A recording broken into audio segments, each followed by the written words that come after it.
ষষ্ঠ উপজেলা পরিষদের প্রথম ধাপের নির্বাচনে অংশ নিতে মানিকগঞ্জের সিংগার উপজেলার বনদরা ইউনিয়ন পরিষদের চেয়ারম্যানের পদ থেকে পদত্যাগ করেন 7 বারের জনপ্রতিনিধি, জেলা আওয়ামী লীগের সহসভাপতি ও সিংগার উপজেলা আওয়ামী লীগের সাবেক সাধারণ সম্পাদক বীর মুক্তিযোদ্ধা হাজী আব্দুল মাজেদ খান।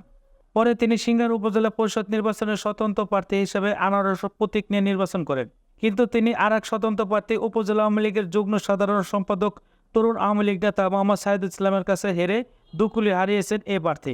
সিংগার উপজেলা পরিষদ নির্বাচনে কাপ্পিস প্রতীকে 47,988 ভোট পেয়ে বিজয়ী হন আওয়ামী লীগের স্বতন্ত্র প্রার্থী মোহাম্মদ সাইদুল ইসলাম। হাজী আব্দুল মাজেদ খান আনারস প্রতীক পেয়েছেন 38,214 ভোট। সিংগার উপজেলা আওয়ামী লীগের যুগ্ম সাধারণ সম্পাদক মোহাম্মদ সাইদুল ইসলাম প্রথমবার তিনি উপজেলা পরিষদের চেয়ারম্যান নির্বাচিত হলেন। সিংগার উপজেলায় ভোট কেন্দ্র ছিল 101টি। মোট ভোটার সংখ্যা 2,65,093 জন। এর মধ্যে 92,773 জন তাদের ভোটার অধিকার প্রয়োগ করেন। এসব ভোটের মধ্যে থেকে বাতিল হয় 171 ভোট।